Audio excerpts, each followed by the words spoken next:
Hello, everybody, and welcome here to the Elite Racing Network for the Elite Racing League here on iRacing. We are coming at you live from the virtual Texas Motor Speedway, the new and improved, if that's what you want to call it, repave of the Texas Motor Speedway, of course.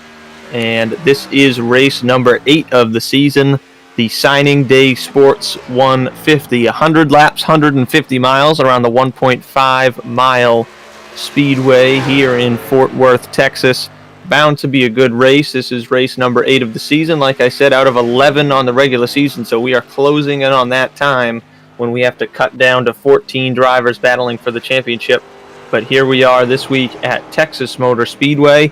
Looking forward to a really good race. Like I said, qualifying just getting going now. The fastest man in practice was Matthew Weeks in the number 11 Toyota for Pro Edge Racing. He sits third in the point standings after getting the win 2 weeks ago at North Wilkesboro, and he also had a good run finishing in the top 3 at Rockingham last week, which was won by Scott Crump. So coming into tonight, looking forward to a good race. This is our first race at a normal mile-and-a-half track in a while. We've raced at Las Vegas, is the only other mile-and-a-half track that we've gone to in the rest of this season here. Sees a lot of mile-and-a-half tracks here at Texas, next week at Homestead, the week after at Darlington. So 3 straight weeks of somewhat similar in size tracks, yet they are very different.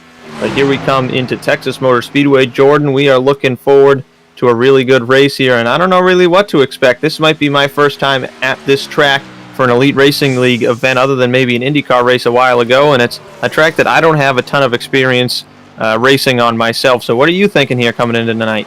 Yeah, I'm sort of in the same boat as you. I've ran one truck race with Elite here, but outside of that, I have very limited experience on the so-called new and improved Texas. I think a lot of the drivers probably wish we were on the legacy track, but I think this one's more tricky and will pose some, different obstacles, especially with how drivers handle turns 1 and 2 tonight. So we'll see how it plays out. Yeah, I know the way it works is turns 1 and 2 is really the only corner that takes a lot of skill. You take a nice wide entry and get down to the bottom in turn 2 and get back on the gas. It's fairly flat, especially when you compare it to turns 3 and 4.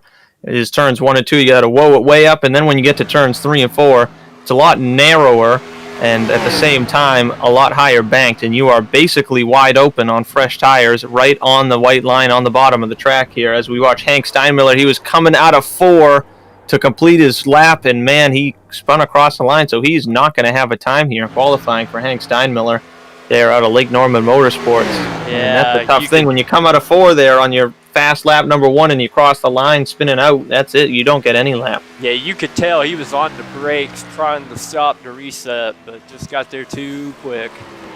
Yeah, it's unfortunate there for Hank Steinmiller. As we watch Tyler Fode, he just crossed the line in 4th position. Right now on the pole, looking for his 2nd straight pole, is Scott Crump with about 20 seconds to go. Still a lot of guys to knock off some times here.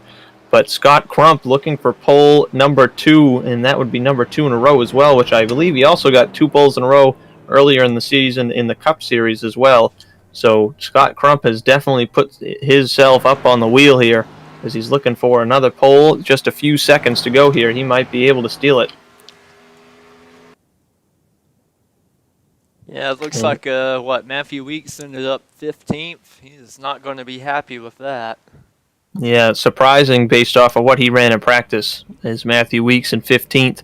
So that is not as good a run as he was hoping. Hank Steinmiller, Chuck Sweeting, Vincent Isabella, all names that did not run a qualifying time that you expect further up. That will be starting toward the rear. But front row is Scott Crump and R.C. Enerson, 2 guys that have won this season.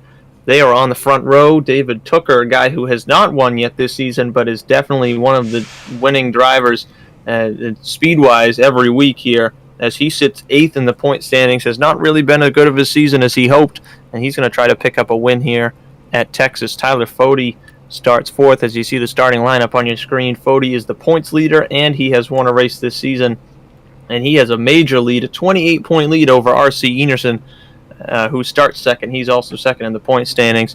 Then you got Thomas Sherman starting in the 5th position, who is another guy who was good last season. I'm pretty sure he made the chase last season Had really good runs here and there, made the chase, but this season really hasn't been a great start for him.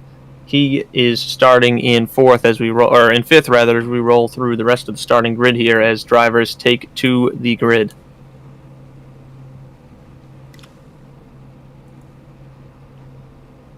So 100 laps, 150 miles. I expect the way these usually go on the mile-and-a-half tracks here for the Elite Racing League that, they're usually pretty clean races. You never know what you're going to get, though. It could always go the opposite direction.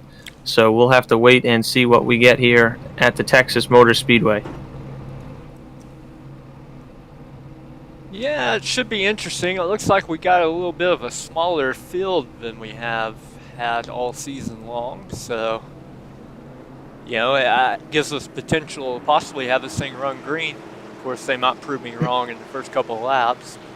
Yeah, this is 37 car field here tonight. 37 drivers taking to the grid. We had 38 in the last two races. Our season low is 36 at Road America, which is expected of a road course. But other than that, 43 guys in every race, the first four races. But since then, we've been in the mid to high 30s, which is still a very respectable field size here. And definitely a lot of talent within the front of the field here coming into this race. Again, this is the Signing Day Sports 150. And Signing Day Sports is a platform that allows parents and players to control their own recruiting. It was launched just last year in 2020 and currently has 20,000 players on the platform. Signing Day Sports is for recruiting and programming management by over 500 colleges and 700 high schools. In addition to football sign day, they will also be adding baseball, softball, soccer, and basketball in the coming months. So Signing Day Sports, I want to thank them for coming alongside us here on the Elite Racing League in the SMRI Productions Grand National Series. Getting ready to get going here for race number 7 on the season. Race number 8, rather. Yeah, Scott Crump leading R.C. Anderson down, getting ready to take the green flag. Yep, the iRacing pace car is off, and we are underway. Green flag is in the air as Scott Crump leads the charge down into turn number 1 in the Stay Tuned Sports Chevrolet Camaro. And they will file out single file very quickly here through the front 10, 12, 15 cars already. One car getting loose out of 2 on cold tires and spinning. Brian Blauman. Caution is going to come out immediately. Oh, and he's going to get hit hard by a couple cars, and they continue to crash down the back straightaway. I think that was the 22 of David Westergreen that may have caught him out of 2. Not sure exactly. There's a couple of cars with similar paint schemes as well as Mark Keeler involved. But Blauman, I believe it was cold tires that caught him off guard there. Yeah, we'll back up and see if we can get a good view of it. I believe I have it. Here's the Stay Tuned Sports replay here with Blauman getting loose coming out of 2. He got clobbered by the 95 of Josh Adams, and then the 22 of David Westergreen caught him, and then the field piled into Westergreen with nowhere to go. I saw Thornquist, Rupischer all involved down the back straightaway. Mark Keeler with damage. Yeah, that was tough. Adams probably got.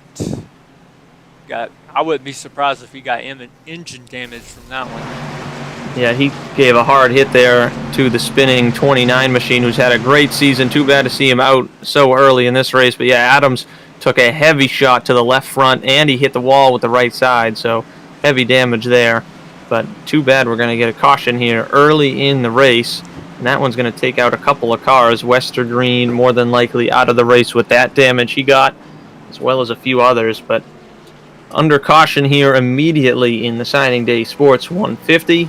And I think that was just a factor of cold tires here at the very start of a race. It gets really loose, especially in a corner like turns 1 and 2 at Texas Motor Speedway. It can really jump out and bite you, and that got Brian Blauman there. I was actually watching when they went through 1 and 2. I saw, I think it was Damian Leininger slide up the track into turn 1, and then that's when I caught my eye on the spinning 29. So cold tires definitely got the most of some of these guys. Yeah, I think I gave us the commentator's curse before we even got the green flag. Yeah, the lap 1 caution came out, and it bit us. That it did. Also, Joseph Causey, you want to mention, he got some damage in that accident in the number 9, right on the nose, and that's the last place you wanted, especially at a big track like this. And Joseph Causey comes into this race 13th in the points, in the second to last place to make the chase, and he was only 3 points to the good over Josh Clark coming into tonight. So that could be big, as Josh Clark was able to miss that crash. He is running in the 15th position in the number 28 Toyota Supra. So that could already be a major shakeup here heading into the final couple race before we hit the playoffs. So going to be interesting to see what happens there between that battle for the 14th and final position in the chase. But no other major contenders on that bubble were really involved in that accident. So that shouldn't do too much, but definitely shakes up things. And actually, when you look at the point standings, it's not the battle for 14th, it's actually going to be the battle for 13th. I almost forgot, Scott Crump has won a race and is 22nd in points, which locks him in. So actually, Joseph Causey is the last car in coming into this race. So Josh Clark is going to sneak in over Causey now after this one, as long as all things continue the way they're going, with Causey losing spots. And moving forward is Josh Clark. As we take a look at Causey here, he's probably pretty lucky just to have all the sheet metal still on that car. We'll have to see if he can get back up the pace or not here when the green comes out. Yeah, so the 1 to green has been taken. We're going to go green. Still 96 laps to go when we take the green flag. It'll be 4 completed when we come to the start-finish line.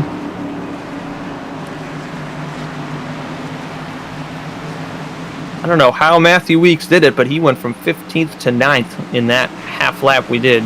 And I think he's definitely got some speed, and he's probably in a rush to get to the front after his poor qualifying effort after being the fastest man in practice. And man, it's been a great season so far for Weeks, sitting 3rd in the points with 5 top 10s, 4 top 5s, and a win. Yeah, and he loves these 1.5 miles, so we'll have to see if he can keep marching through the field here. Scott Crump takes the green. Yeah, green flag, Scott Crump with a good jump there, no pun intended. He is more than clear of R.C. Enerson down into turn number 1. And Enerson is clear into 2nd, took her to 3rd. Fode's going to try to fall in line in front of Thomas Sherman. Not sure if he's going to be able to. Sherman's going to have the very much preferred inside line down to turn number 3 for 4th position in the Flat Out Racing Network Chevrolet.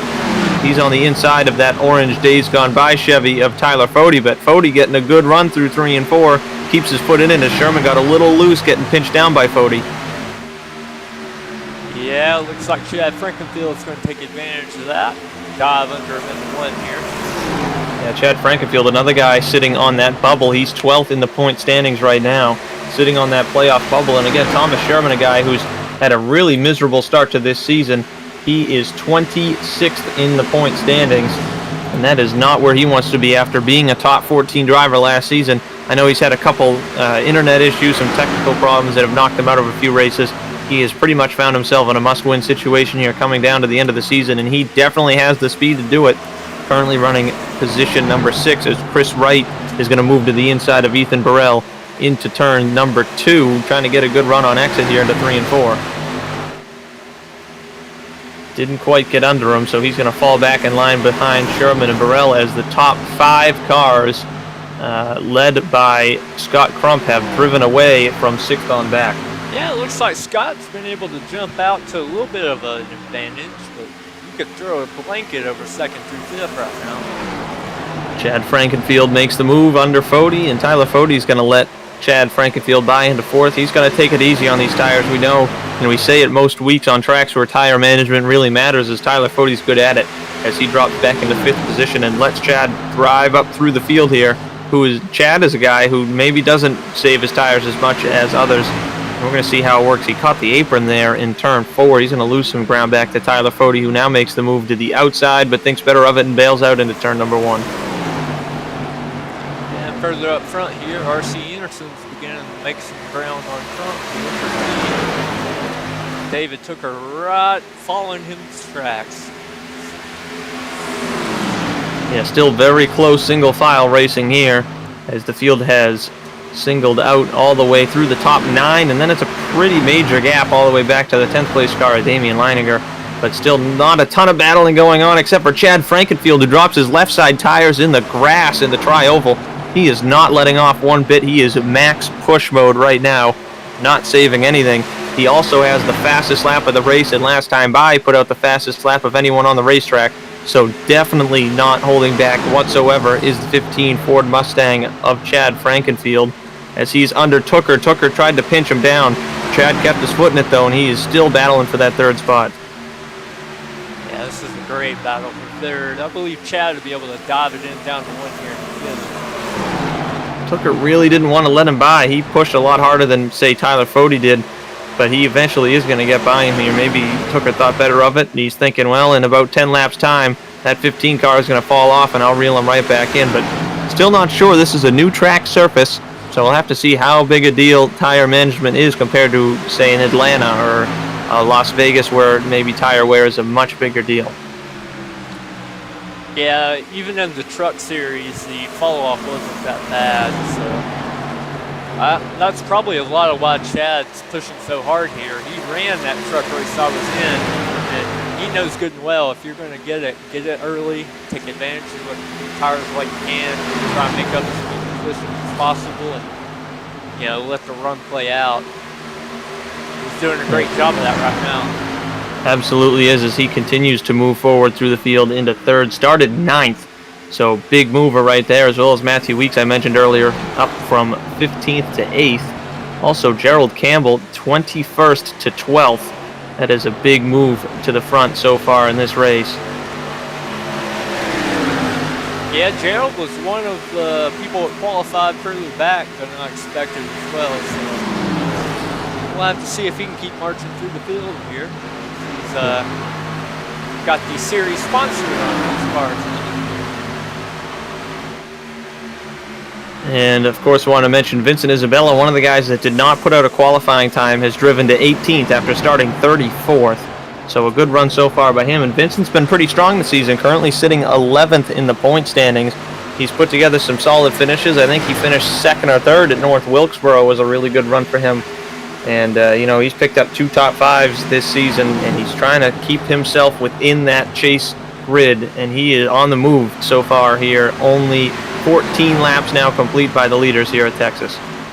Yeah, you know, doubling back on Vincent, he's one of those drivers that's not afraid to gamble. We've seen him take 2 tires a couple of times this season. It's paid off real well for him. Oh, Tooker has just torn down the wall out of turn 2 in front of everybody. I saw it coming just in the middle of 1 and 2.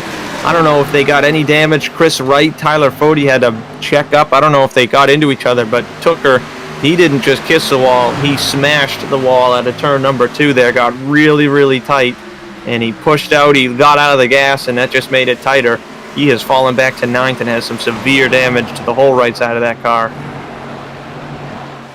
Yeah, we'll have to see how that affects him in his run. His car is probably going to tighten up even more now.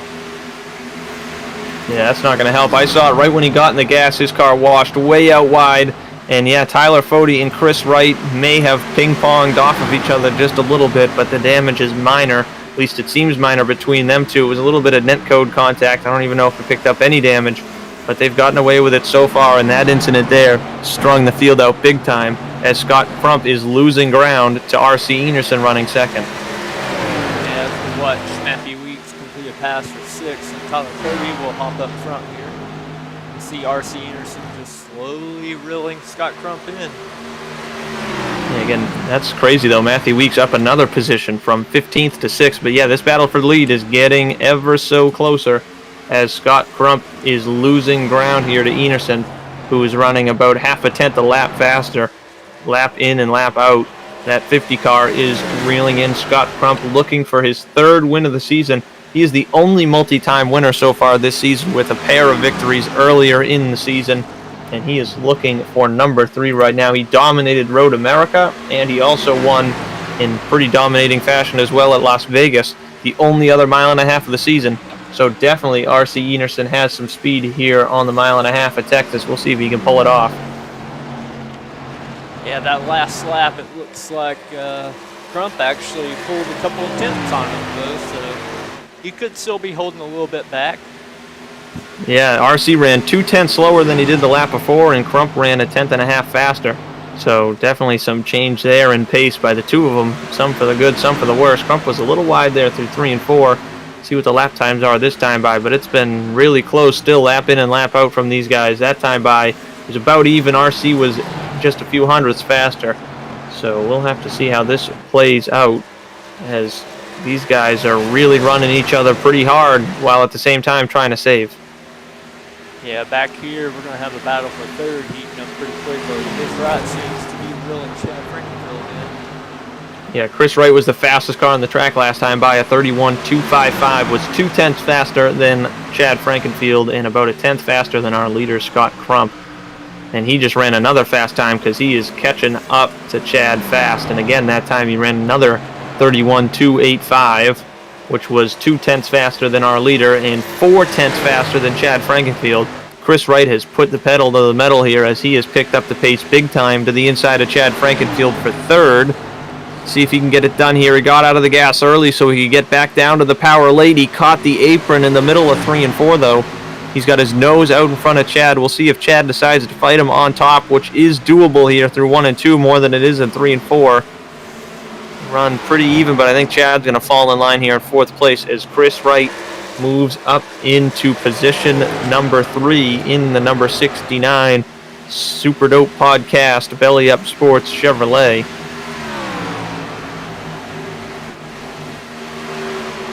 Chris Wright 5th in points coming into the night with 4 top 5 finishes.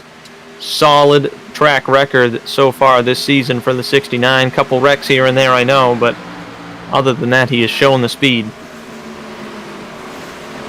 We'll go a little further back, check on David Tooker. He's falling back to 12th now as that damage starts to take hold of him a little bit. There's these 1.5 mile tracks, you know, if you get a little bit of fender damage, it hurts you so much, and it just progresses worse and worse as the run goes on, too.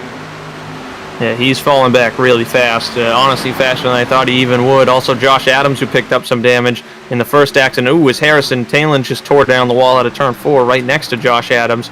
Adams has fallen back quite a bit here to 17th after starting in the 10th position, mainly because of that damage. And there's definitely a couple guys throughout the field here struggling with a tight condition, I feel like, is what's really causing some problems for these guys. Yeah, Taylor continuing to fall back. Looks like he's going to fall in line here in 21st.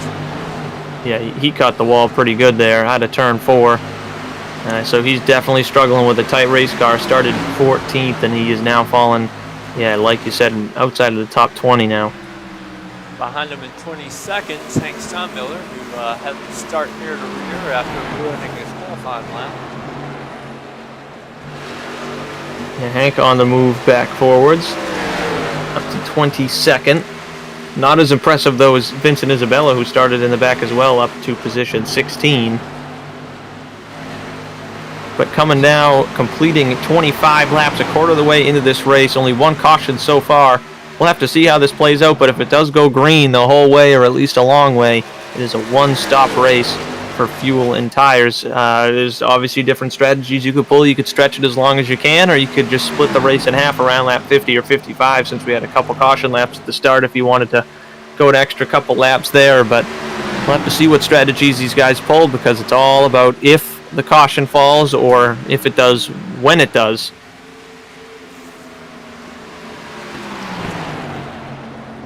Yeah, you know, it's interesting. The field's gotten pretty spread out now, so. Yeah, honestly, it definitely has. I like seeing these races, you know, when strategy's able to play out. We see what drivers decide to do when it comes to making that one pit stop, especially in a race like this where we know they only have to worry about potentially only making one pit stop. Can have a lot of comers and goers. It's going to be interesting how it plays out. Also want to mention Ethan Burrell just moved past Chad Frankenfield for position number 4 on the racetrack. So we'll have to see if Burrell's got anything to do here. He's your winner at Michigan, race number 2 of the season. Trying to pick up another good finish here as he now runs 4th position. But yeah, the top 2 run nose to tail, but other than that, it's pretty much spread out through the majority of this field, especially up front. Third place Chris Wright is sitting basically all on his own with a major gap between himself and the rest of the field, but he's running lap times right with the leaders, if not a little bit faster. That time by, he was the fastest car on the racetrack. Yeah, he might be looking at an opportunity to close in real quick if RC can get up there and challenge Crump for the lead. It's going to be interesting to see if he can. Yeah, they're just mirroring each other's lap times right now. Yeah, RC was able to get to the back of Crump, but that was about it. He hasn't moved anywhere since then. The Crump pulled away to start. RC reeled him in and then kind of just parked it. I don't know if he's saving. I don't know if it's got to do with aero push. You see him running a different line there than Crump. He ran a lot wider entry, and he got a good apex and a good exit out of turn number 2 and down the back. We'll have to see. I think he's got a good lap for him in here, but he's still pretty far out of distance of making a move anywhere. Also, Josh Adams, just at the pit lane, mentioned earlier he had some damage. That 95 car started 10th, got some damage from the lap 1 incident. He is down pit road. Yeah, pretty interesting. With 70 to go, I'm not sure he can even make it from here. Well, looks like he might be calling it a night. Yeah, I think he might be done. He is only a part-time driver. He's only run, this is his 4th race of the season. Had a best finish of 3rd at Iowa toward the beginning of the season, as well as an 11th at Las Vegas. And he got the pole back at Daytona, but he only finished 38th. So that was his 4th start of the season, and unfortunately, poor result there for Adams. We see him running on the Cup Series circuit regularly, though, in the number 95.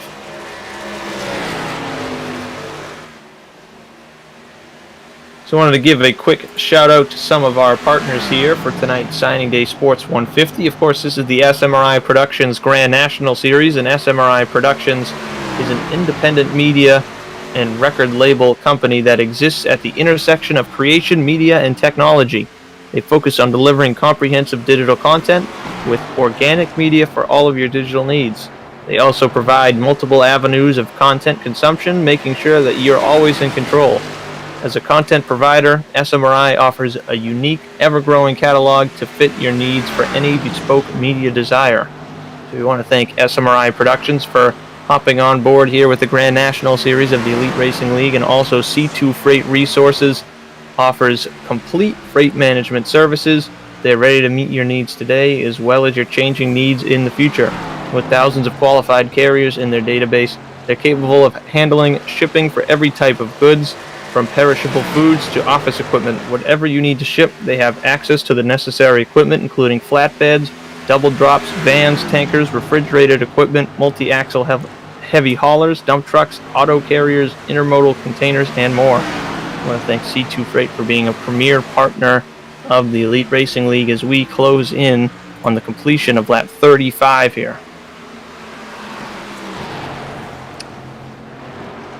Yeah, and throughout the field, it's getting spread out. Even up front, Scott Crump's been able to put about a 4/10 gap between him and RC Lewis. The one thing I did see was Tyler Fody got around Chad Frankenfield. I remember us talking earlier about Chad running the fastest lap of the race, pushing right off the bat, and yeah, it's not working out too well for him right now as he is plummeting through the field here and losing time lap after lap to these drivers that just have gone by him, Tyler Fody and Ethan Burrell.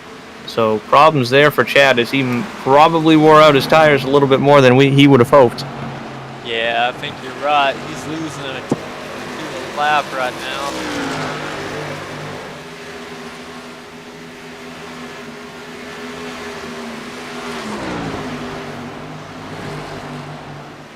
Tyler Fody here. He's setting some pretty quick lap times though. Hanging on to the back of Ethan Burrell. Yeah, we'll have to see if he's got anything up his sleeve here for this long run. He's running lap times pretty much the same as our leaders. They're running high 31.7s and low 31.8s. Fody ran a 31.878 last time by. So we'll have to see if he's got anything for him. Still a lot of ground he's got to make up if he wants to do that, because there's a pretty big gap now back to Tyler Fody in 5th position. Is about 3.5 seconds, as Fody though going to make the move on the inside of Ethan Burrell for position number 4. I think He's going to let him go there, that 37 car out of the way. Tyler Fode now up to position number 4, and he's going to try to reel in Chris Wright, who has fallen off the pace considerably compared to the top 2. We saw him pushing probably midway through where we are right now, and I think he's fallen off a little bit now that he's found himself in the 3rd position. Yeah, it looks like Fode may have just saved more tire at the beginning of the run than everyone else, which he's been known to do that in the past, so this could all play back into his hands if this thing stays green for a while. Joseph Causey going 1 lap down in the 29th position with that fairly heavily damaged number 9 around for the weekend Chevrolet. He's had some problems. He was involved in that early incident on lap 1, and Causey fighting for a spot in the chase. He's right on that bubble coming into tonight with just a couple of races to go before we hit the chase, so he's fighting for every point he can here, running 29th. Yeah, there's a few lap cars ahead of Daniel Martinez. He'll be the next one to get lapped with Scott Crump. As well as Speed51.tv's Mark Keeler running a position ahead of Michael Daniel Martinez. He's already 3 laps down. He had really heavy damage from that lap 1 incident rather, and he had to pit for multiple laps to fix that damage. But Michael Daniel Martinez is currently the last car on the lead lap.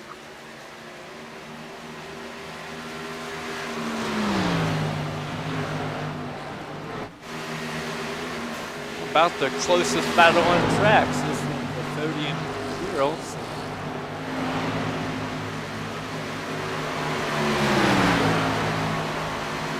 Tyler Fode running 4th. He got by Ethan Burrell, but Burrell's been able to hang in right behind him. Pretty consistent lap times by these two. But the fastest car on track, it's been bouncing back and forth between Scott Crump and R.C. Enerson lap after lap. It's been one and then the other. That time by, it was Enerson by less than 1/100th of a second. So this guy's running really consistent, close lap times. Yeah, it almost looks like Enerson, you can visually tell he ran a quicker lap this time around. He's right at the bumper now. Yeah, that was a fast lap there by Enerson. He did run a faster lap by about 7/100th of a second. And now they're going to get in some lap traffic. We'll see how this works out. Looks like Crump got a little lucky there as Enerson caught Mark Keeler at a really rough time on the exit of the corner. Nothing Keeler did wrong there, but looks like Michael Martinez here is going to move out of the way, and he's going to go a lap behind now. No issue there between the top two as they get through that lap traffic. Crump gained about a 10th that lap going through those two lap cars.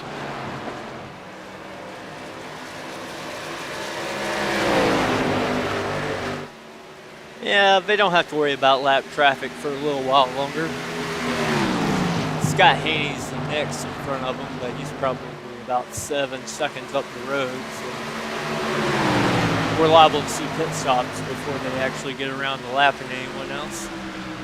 And we are closing in on the halfway point. Of course, the leader at the halfway picks up 1 playoff point, and that could be where the battle really gets going as we have 6 laps until then. Scott Crump is going to try and hold off Enerson, but Enerson, I think, is putting the foot down, and he's getting ready to make a move here as he has gotten, I think, closer than he has been all night long. I think this is the exact same thing he did at Las Vegas as well, as right when we got to the halfway point, he pounced and took the lead from second and never looked back. So I think Enerson might be getting ready here to take the lead, push, push, push until it's time to pit. Which so far we have not seen any contenders pit. Anders Krohn, who was running within the top 20, just came down pit road, but he is the first one to come into the pits within the top 25. We'll have to see how that short pit strategy works out. He's a little too far back to make anything work to get to the lead, but could work out and gain some positions if he gets a caution at the right moment.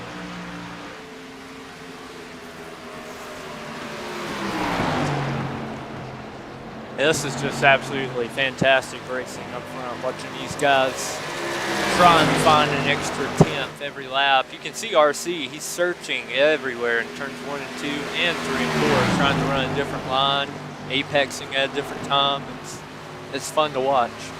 Yeah, that time by they almost ran identical laps, a 9.73 and a 9.69. Yeah. So they are on top of each other. Also, Vincent Isabella just came into the pit lane for a set of tires and fuel. So he has come in just before the halfway to stretch it to the end. He had driven from the back up into the top 20. Having a pretty solid run there in the number 2 Toyota.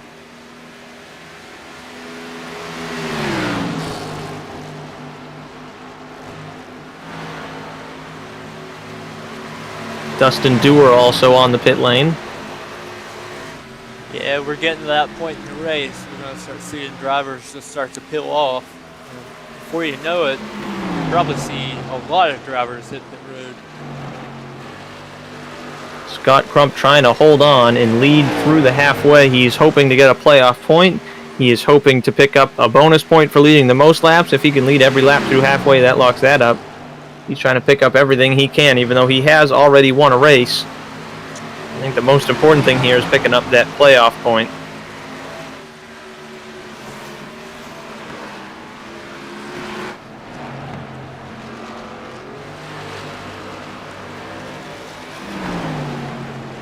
The gap back to third is about 2.5 seconds, 3.5 to fourth, 4.7 to fifth, and 6.2 to sixth place Damian Leininger, who I noticed was holding up a lot of guys. I think he was saving up tires as much as he could early in the run, and now he's found himself within the top 10, well into it now, as David Tooker, the first driver from the front of the field, has come in. Of course, he got damage early on, so that kind of hindered his progress toward the front, so he fell back a little bit, but he is in the pit lane, probably wanting to pit because of that damage as well and just get it fixed and out of the way.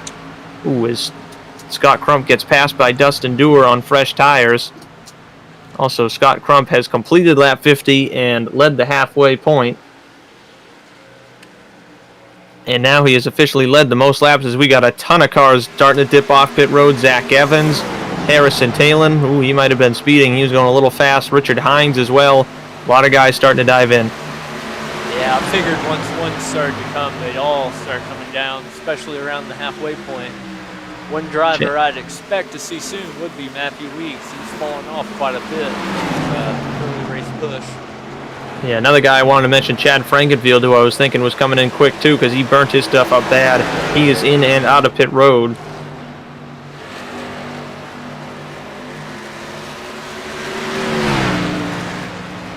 Dustin Dewar's back on pit road again. Not sure if he was speeding or something on his initial pit stop, but he has pitted twice now. Here comes David Tooker out of the pits right next to the leaders. He is coming out on his 4 fresh tires. And these guys have fallen off about 1.5 to 1.6 seconds compared to their best laps to what they're running right now. So definitely not the worst fall off in a 50-lap run compared to other mile-and-a-half tracks, but it's a considerable number still. Yeah, Josh Robin is in the pit lane. It'll be interesting to see how long these guys want to stay out, because I noticed Vincent Isabella, who pitted a little earlier than these guys, he was 10 positions or so behind Chad Frankenfield and actually came out in front. There's definitely position to be gained by short pitting. It just depends on, you know, if it plays out and stays green or not.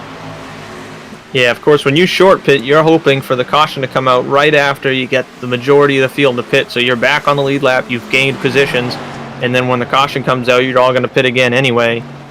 For, you know, that very reason is that everyone's back on old tires again, and you've gained track position. As you see here, look at Zach Evans in the number 6 machine. That car is moving through the field on fresh tires. He was outside of the top 25. And fresh tires has put him up front as Scott Haney's going to pit right here in front of everybody. They move out of the way, and he comes down the pit lane. So Zach Evans on fresh tires is faster than these guys leading the race, Scott Crump and R.C. Enerson.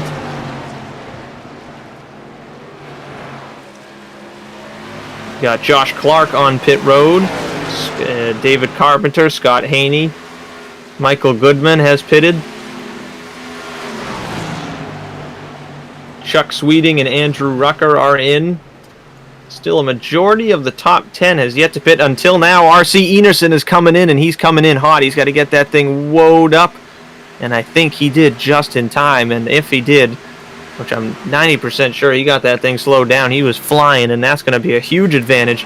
He came down the pit road at max speed, and that's going to save a lot of time with that fast pit entry.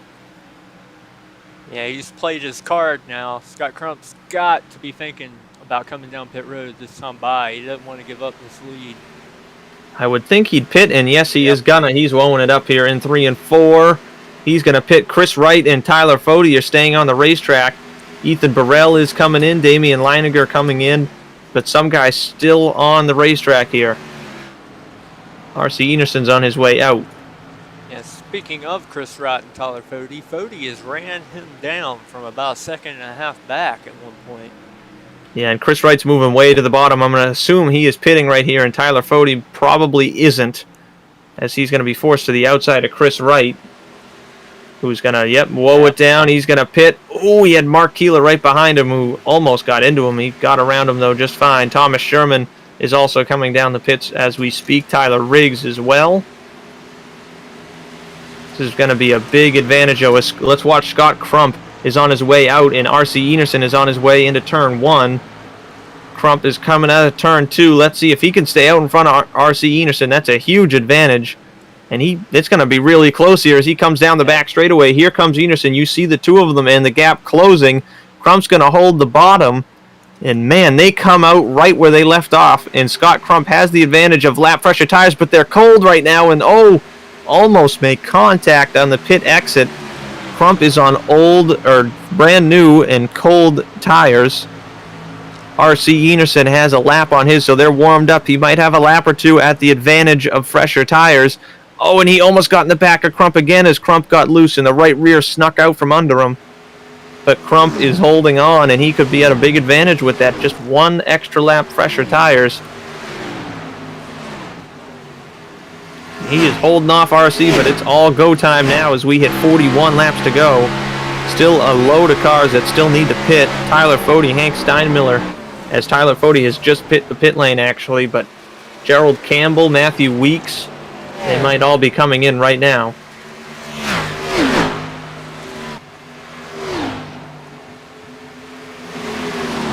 That's just about everybody hitting the pit lane at this very moment.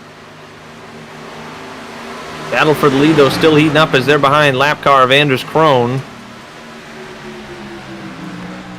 I've got to say, that was an impressive job by Crump to manage to stay in front of RC there. Yeah, I watched RC's pit entry, and it was flawless. And I am shocked that Crump was able to hold on with that one extra lap on fresh tires Enerson had, and then Crump held him off on cold tires. Albeit he was out of control, and RC was just trying to hang in there without wrecking him, but still. That was really impressive, but this battle is far from over here as R.C. Enerson, you can tell, he is pushing hard right now. He is not hanging back. He is all over the back bumper of Scott Crump.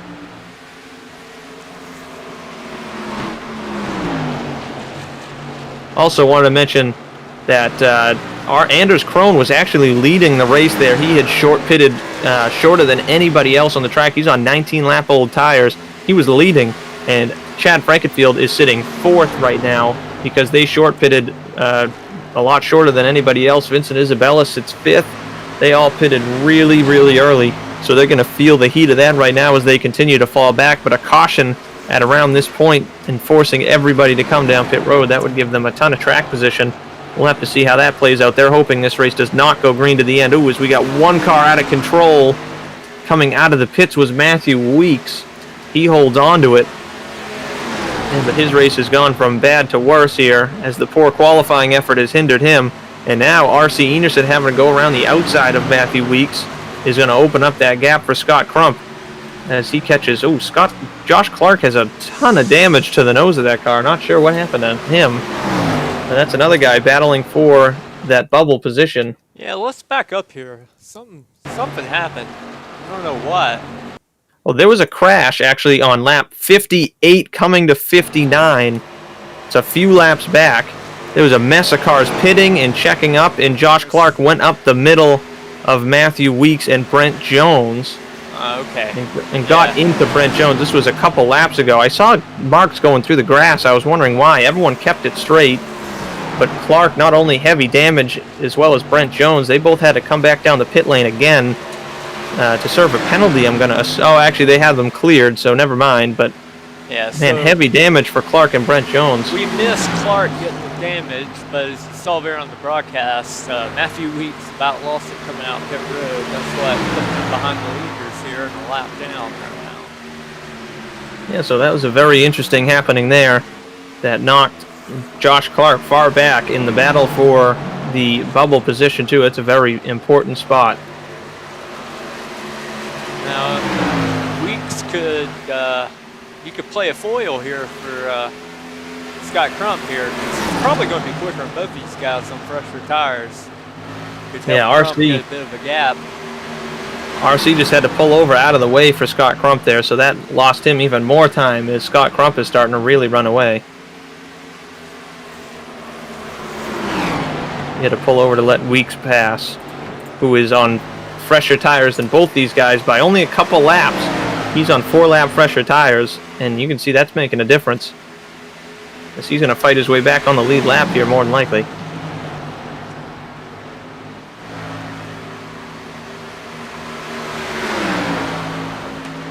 Yep, there he goes.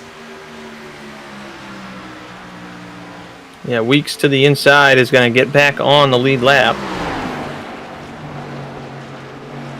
And he is currently in 18th position. He's got 18 drivers out there on the lead lap.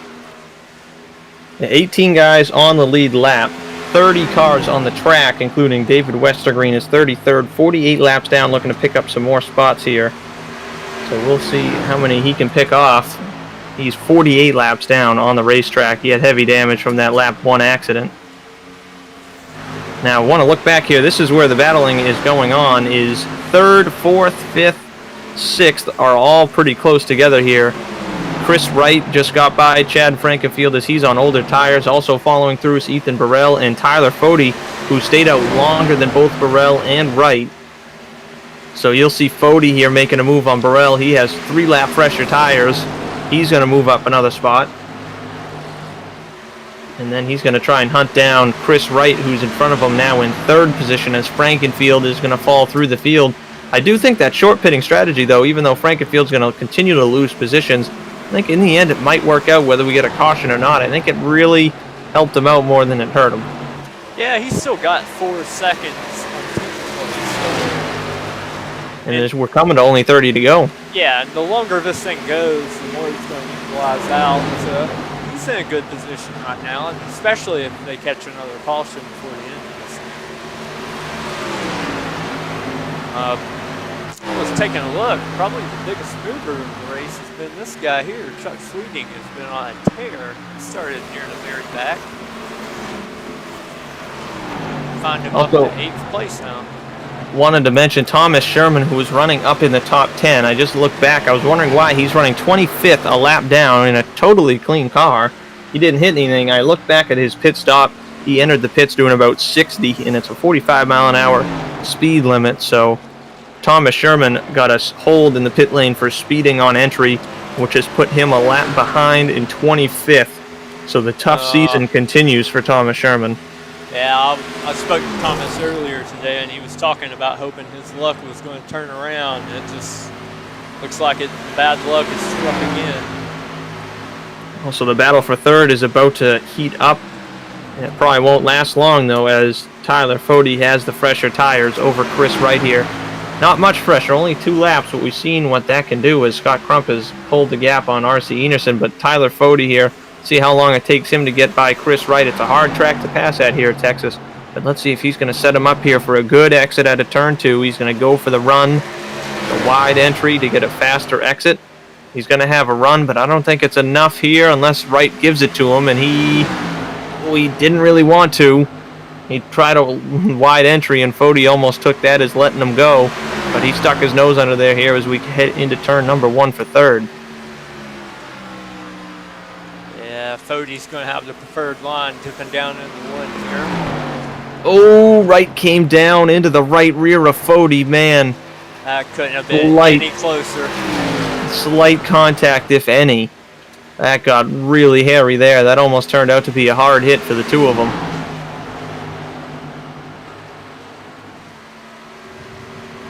Now, as we close in on the 3/4 mark of this race, I knew there was a chance someone could dominate, but I didn't really think there was a chance, honestly, that someone would lead every lap of this race.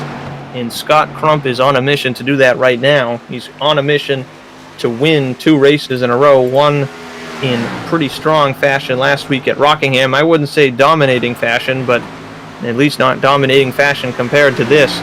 But if Crump pulls it off, you'd be surprised. It's the second time this season someone has led every lap of a race. Matthew Weeks did it at North Wilkesboro in that caution-filled race, but this one the polar opposite. It's been green and clean, other than one lap, one caution the whole way.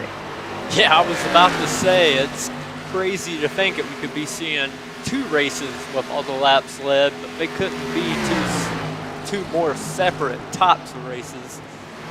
It's North Wilkesboro with a caution vest. This one's been far different.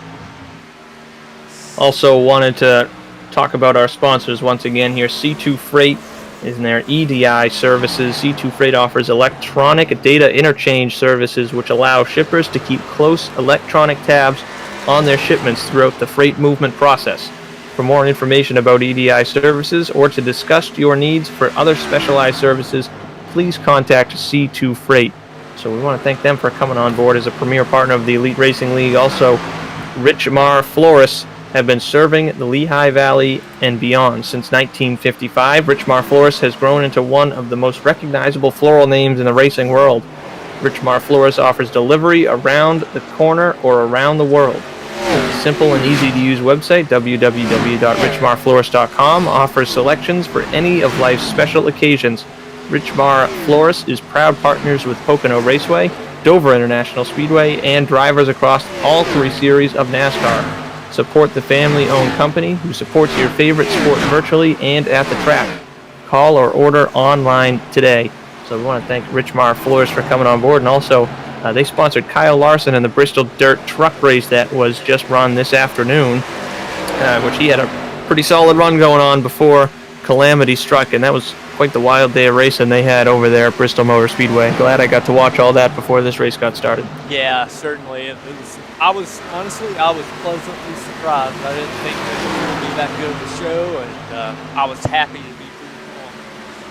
Yes, and glad to hear they come back again next year. And then also, I know the Truck Series races at Knoxville, which is something that I feel like has kind of slidden under the table compared to Bristol, but I'm excited for that race as well on the dirt track over there in Knoxville, Iowa. Yes, certainly. I was just noticing, we were talking about the points earlier, and that damage Josh Clark's got just killed his car, as he now is 2 laps down. That will affect the points table as he continues to fall down the field. Yeah, definitely will. And after this week, I got to put together a much more sophisticated chart looking into who needs what and what goes where, and it's going to be really close after this week. Definitely is when we're really going to start paying attention to that final position in the chase, which is going to be really close heading into the regular season finale, which this season is at the Martinsville Speedway, and that is a 150-lap race. That just ought to be fun. We ran at Martinsville in the Cup race on Wednesday night, which for myself it almost went great, but didn't quite end that way. But hey, that's your typical Martinsville racing, so it's going to be exciting to see how that one winds up going. As David Tooker came about 90 degrees. You saw him there. You see the smoke. He almost spun it there to 2. I thought we were about to have a caution. He is also having a really rough go at it. 24th and fading here still after hitting the wall really hard while running up front.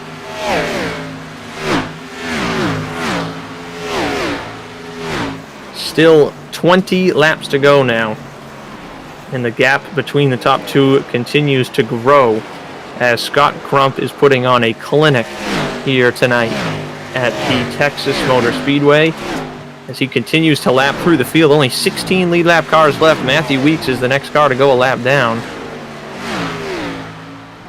which he is not too far ahead of these leaders. Tooker again sideways out of turn 4. He's about to go a lap down, I believe. This will be 2 down for Tooker. So okay. gone bad to worse. And he has almost looped it about 4 times. I don't know. He's on some old tires, 33 laps, but still, I think he is getting ready to park it as he is actually slowing down the back straightaway here. He has worn those tires out. I think the damage also makes it a lot harder to save the tires.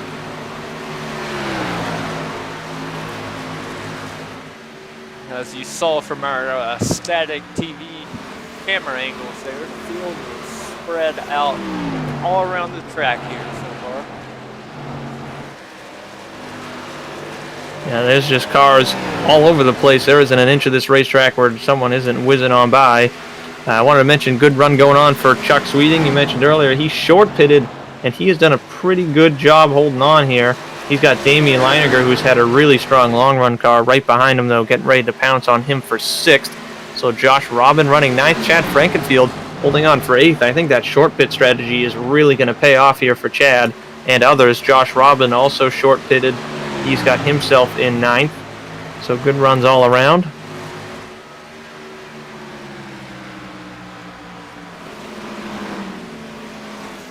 Taking a look here, Anders Kron's been able to stay up in 12th. He pitted very early. Yeah, he pitted, I think, earlier than anybody with a competitive car, at least. Anders Kron, he is 12th, 43 laps on his set of tires. I know Vincent Isabella is 40 laps, and then everyone else is somewhere around 30 to 35 laps. Some guys less than 30 laps. Tyler Fode has the freshest tires out of most of these guys, as he actually just went around Chris Wright, and he made it easy just a couple laps ago. He's in 3rd, and he's actually reeling in these top 2 about a 10th a lap. I don't think he has enough time to get there as we come to 13 laps to go. But Fode definitely flying right here. He was hoping this was the Texas 110 because he might have had enough laps to get there, but unfortunately only 13 laps to go. I do not think it'll be enough time, but he is faster right now. And it was Tyler Riggs. We haven't spoken about him much tonight. He's putting together a good little run here in 10th place. Yeah, solid run there, and he's also on fresher tires than the 3 guys in front of him. Ooh, so we got David Westergreen. I think he lost the motor on that heavily damaged Toyota. He's up in smoke going down the pit lane right now. He's running 32nd, 50 laps down, so I think that's his night over for David Westergreen. That leaves 29 cars on the racetrack and only 16 on the lead lap, which is soon to become 15, as Scott Crump is quickly reeling in Matthew Weeks. Yeah, it looks like Weeks might have burned off all his tire there, just getting back on the lead lap. It's running right around where he started. So, to be honest, I expected more out of him tonight. Well, it's going to be interesting to see, going back to the point standings, how this 13th position that these guys are battling for falls out to, because you got Joseph Causey sitting in the final spot in the playoffs, and he is running at the back of the field in 30th, out of the race now, 30th position for Joseph Causey, so that's not any help. Then you got to go to Josh Clark, who is not having a great race either, in 26th, and then 15th in points. He's 11 out of the chase right now, is Hank Steinmiller, who isn't having a fantastic race, but sitting a solid 13th, and actually after starting 33rd, that's a pretty strong run for a race with only 1 caution flag, and a 95 lap run here so far, or it would be if we make it to the finish here under green. So that could jump Hank Steinmiller all the way from 2 spots out to in. I think he'll jump more than 11 points on Causey and Clark, so that could put Hank inside the top 13 heading into the final 3 races here of the regular season. And then the next guy behind him, only 3 points behind Hank, is Josh Robin, who also is having a good run here in 9th, so that could jump even Robin as well, with Hank Steinmiller right up to that bubble, and knock Josh Clark and Joseph Causey further away from it. Yeah, there's going to be some major points implications here as we get closer and closer to winding down the regular season.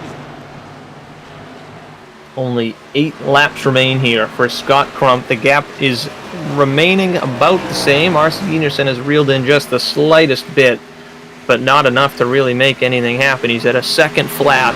Tyler Fode is reeled into 3.8 seconds behind the leader, but I still don't think it's going to be enough time as we come to 7 to go to make anything happen. But a top 3 of Crump, Enerson, Fode. They started first, second, and fourth, and they run 1, 2, 3 here at the end. Some big movers of the race, and it's really impressive to have a big mover in a race with so few cautions and such a long run. Chuck Sweeting started 32nd and is running 7th. That is an extremely impressive run. Obviously, there was a lot of speed in that 75 car that we did not get to see as he was mired in the back of the field having to work forward. But that's a really good run there for Chuck Sweeting. Yeah, you know, Damian Leininger was able to get around him, but Chuck's done a really good job to keep up with him, especially given he's on a little bit older tires.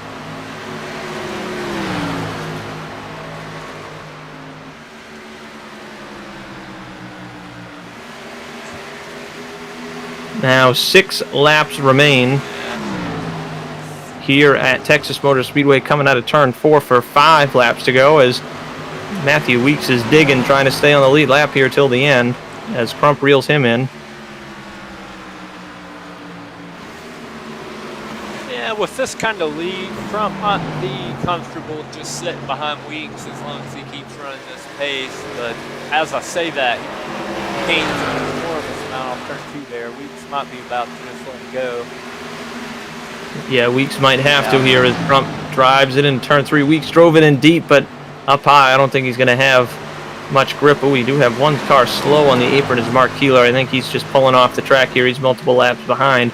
Crump, though, has got himself in a bit of a hornet's nest right here. A car is Josh Clark, Harrison Talon, Matthew Weeks, and then not too far ahead, Vincent Isabella running 15th. He's well inside. Ooh, as these guys getting awfully close, Harrison Talon and Josh Clark. But like I was saying, Vincent Isabella, guys, had a solid season. He sits 11th in the points right now, and he's putting together another mediocre run of around 15th position. And he started 34th. So another big move to the front by Vincent Isabella.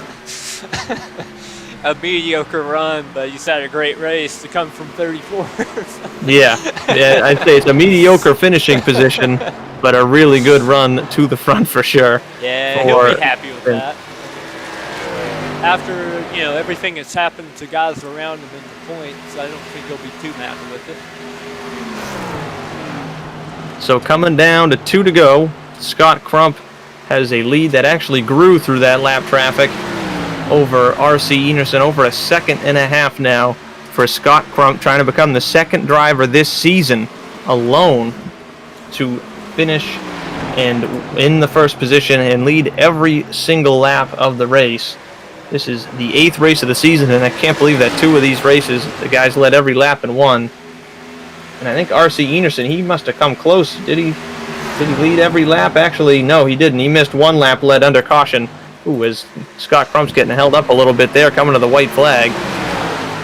But here we come, 1 lap to go in the Signing Day Sports 150 here at Texas. I think Crump might just want to calm down here as he gets a little mixed up with these lap cars.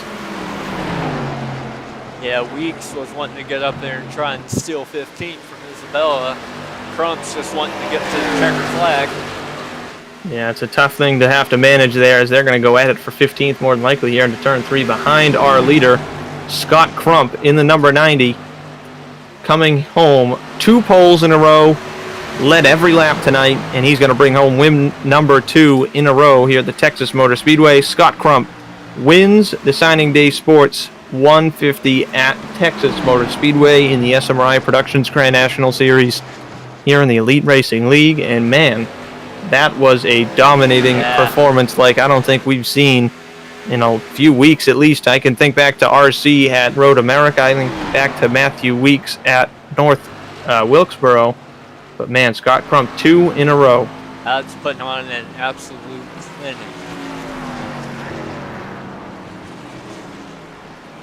I don't know if anyone actually even got next to him. I know RC was close to him a few times, but never had to fight back. Only had to look forward and then look back in his mirror a few times, of course. But Scott Crump's going to light him up here at the start-finish line. Dominating performance, and it's not easy to hold up R.C. Enerson, but he did it. Yeah, I think it was that flawless execution of his pit stop under green that won him the race. burns it down. We'll take a look at our finishing order here while everyone gets settled. Get people up in the waiting room to interview. Just amazing that coming into last week, Scott Crump didn't have a single top 10 on the season, only had one top 15 and two top 20s. Then he comes out here 2 weeks in a row, takes 2 poles and 2 wins. So very impressive here by Scott Crump coming into a really clutch time of the season where he had to put himself in the playoffs, and now he's got to put himself in with a chance to win the championship.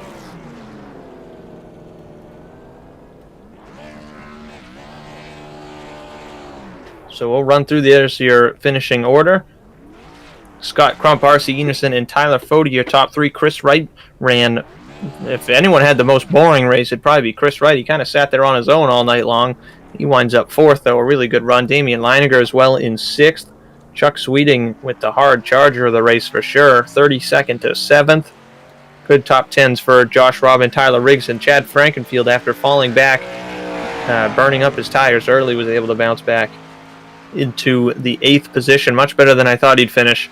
And we're going to bring up your 3rd place finisher here, Tyler Fode. As there's some suicide going on here post-race. Oh, man. Tyler Fode, it's Ryan Gable up here in the booth. You got me? Yeah. Well, Tyler Fode, man, you ran a really strong race. You probably had the best long run out of those top 3 cars, especially with the fresh tires there at the end. Is there anything you could have done with that long run? Maybe had 10 more laps. I think that was the only thing. I think I could have maximized my pit entry a little bit more and probably could have gotten through lap traffic just a little better. I think it was down to like a second or so on RC, but little things like that might have helped me get second, but I just needed more laps really to try and get up there to Crump. The top 2 really ran a pretty solid race. Yeah, I said the same thing earlier in the race. Was Tyler Fode, you needed the Signing Day Sports 165, an extra 10 laps you might have got there, but still overall a solid finish. And when you came into tonight's race, is that what you expected, long green flag runs? I mean, especially after the caution on lap 1, did that change your mind, or was this something you maybe saw coming?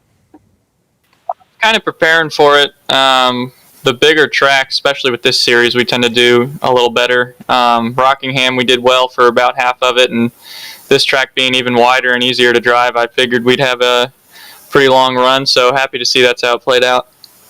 Well, either way, solid run.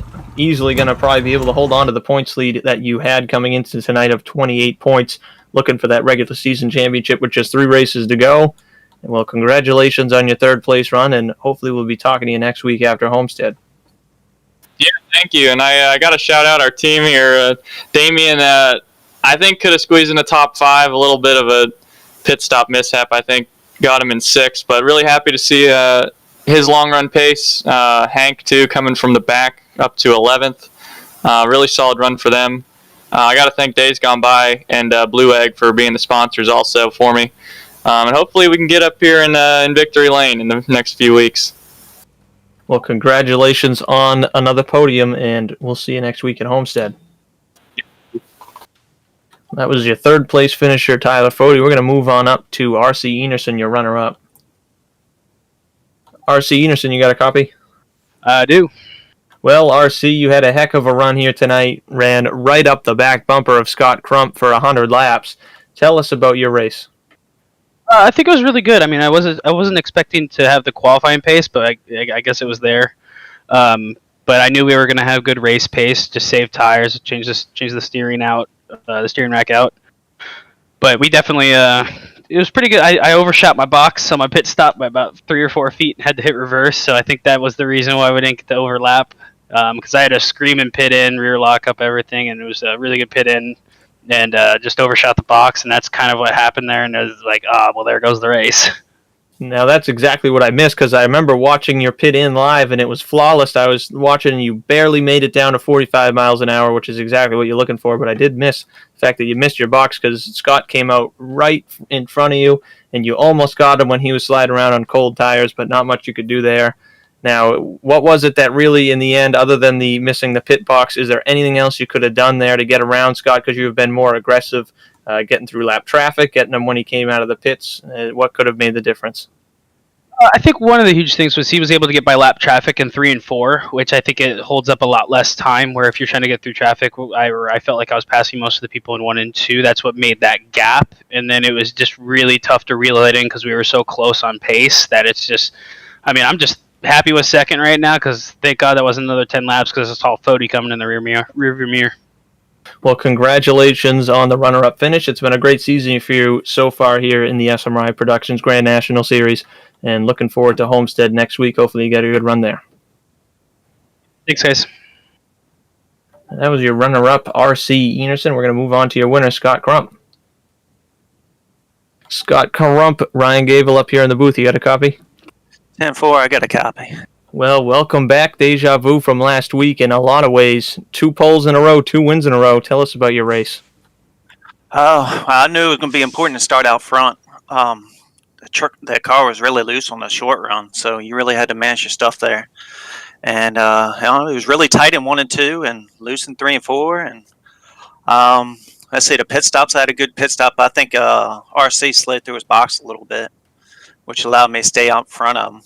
So I was just able to pull away and just take my time to the finish line. Well, it was a great race for you overall. You pretty much ran a flawless race. Now, when you came out of the pits and had those cold tires on and you were slip-sliding around and RC was right behind you, did you think that he was going to be able to get around you? Were you pretty sure that you were going to be able to hold him off with those slightly fresher tires in the long run? What was your thoughts then?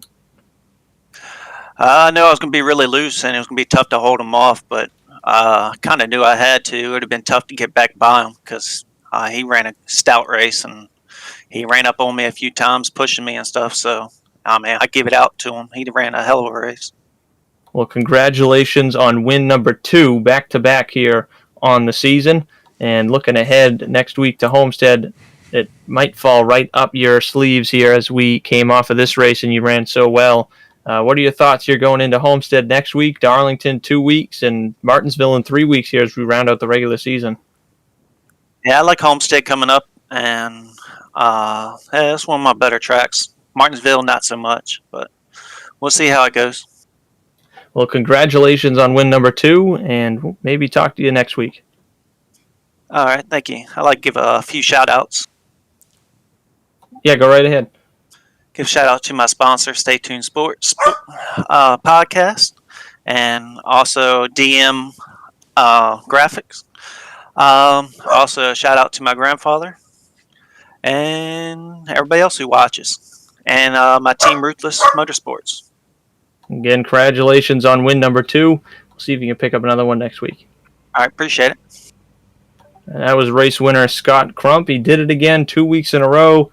Clean, single caution race. 95 lap run to the checker there was something to take hold of. And next week we got Homestead Miami Speedway.